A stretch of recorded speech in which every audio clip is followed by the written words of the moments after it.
The bigger question to be asked to all Muslims and those who are not Muslims concerning the reason why they are here on earth. Now, the question comes like this: why are we here? Now, this question is a very important question that we Muslims and non Muslims alike need to ponder upon in order to get a clear answers on it. And to the extent that many of us are not aware the reason why we are here, because we felt we are here for vacation or holiday, go to come and have some merriment and go. To the extent that today many of us are so concerned by a massive wealth or growing in our influence, position, connections, and the end of the day, we grow old and we die. So we believe that our existence, unquote, it depends on what we possess on earth. We are not different from the animals because the animals have the same intuition regards to why they are here, because the animals, they do not seek any other thing rather than to go for their prey if they are predators, or to go for their food if to feed for themselves, make sure they feed for that day. This is their concern. They don't have any other thing to think about. This same ideology of the animals are implanted in us, some of us, majority of us. That is why in the Quran, Allah addresses the situation found in Surah Al-Furqan, which is chapter 25 of the glorious Quran, verse, verse 52 sometimes. We go to the verse, Allah tells us when He says about those books. Allah referred to Rasulullah, tell Rasulullah, أم تحسبون أن كثيرا يسمعون ويعقلون إنهم إلا عن كأنهم بل هم. This Allah is saying that they're bad. Because why Allah is addressing, said that those people, you think they are, many of them, kathirahum, they think they hear or they reason with their brain. No, they are like animals. They are like what? Animals. And after that, Allah said, Ba'al, hum a'dallu sabila. They are far away from the path. Why? Because they are close to animals, because they do not want to understand. They don't want to learn, they don't want to hear. They don't want to ponder on the words of Allah subhanahu wa ta'ala. They don't want to grow themselves spiritually. So their focus is on the things of the world, and they neglect the akhirah. They neglect the purpose why they are here. That is always the final posture. That is why if we can have the far sight, the vision to see our future, what it stands, we will know that we have just temporary uh, stay on this earth. It is like the earth is like a prison, for example. We are born on earth with empty brain. That is a problem. Let's digest. Let's try to understand the reason why we are here. Sometimes we come to this earth with nothing. Being born from your mother's womb, you cry out to see the world.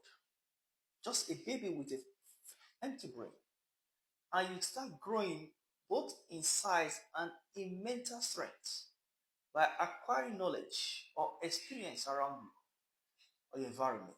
At the end of the day, you grow up to have knowledge, either to live a life of your own when you grow to maturity and to fend for yourself.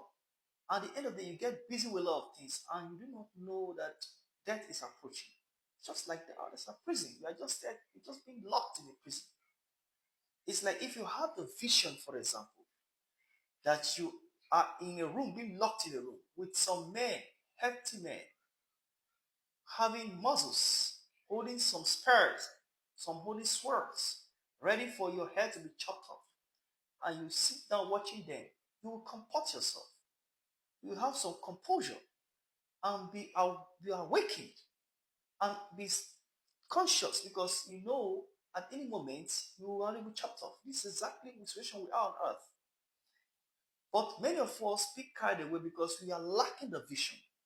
We focus on the things of the world. We forgot that at the end of the day, the angel of death, Malak will come, and we stripped off our soul from us.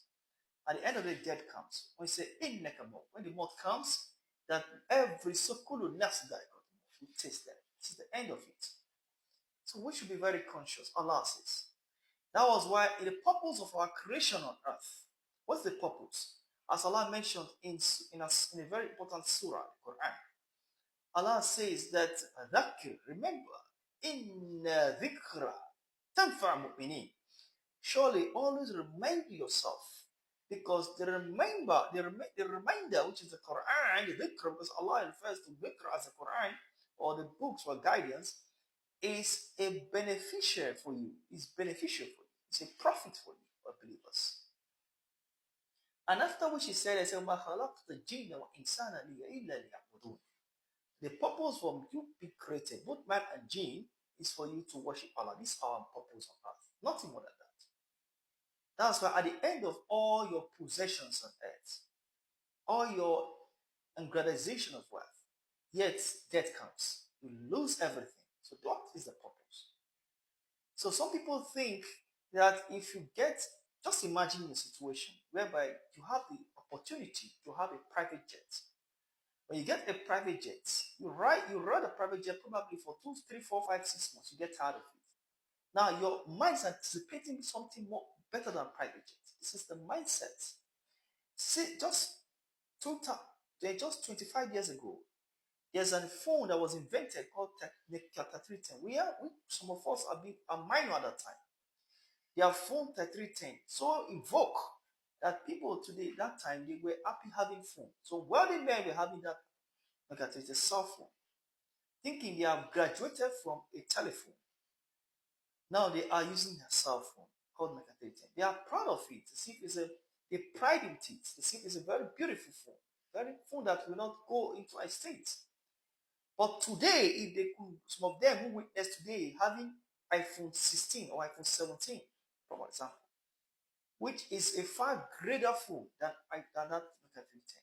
You see, now today they have the phone. They are proud of the iPhone 16 or iPhone 17, which Nokia 310 is no more. This is how life is. We evolve every day. So insatiability continues. So we are never satisfied. So that's the state of our being on earth. So we see that material things cannot satisfy you. Because as time goes on earth, you get used to things and things get outdated. That is how life is. Someone who used, for example, a Volvo at the time. Now you see GLA, for example, GLA 450 or many great high standard vehicles. Today, wait till 20 years' time, those vehicles will go into extinct. Life continues. This is not the purpose of our existence. Our main purpose is for us to have close proximity with God, to recognize His position in our life as our Creator, our Maker. That is the purpose. That was the reason why Allah subhanahu wa ta'ala would say in the Quran that innama amwalakum wa awladakum fitna. They are trials for you. Your children and your wealth are trials. They are nothing more than that.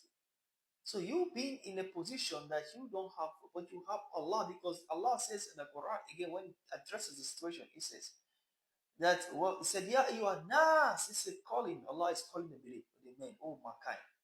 Inna khalaqnakum min dhakari wa untha. We have created you from young male and female. وَجَعَلْنَكُمْ شُعُوبًا وَقَبَائِلَ لِتَعَارَفُوا. We created you and we made you to tribes and nations. Why? For you to understand yourself. Then Allah said, Inna akramakum inna Allah ya'fakum. The most honored among you are those who have piety. That's Allah saying.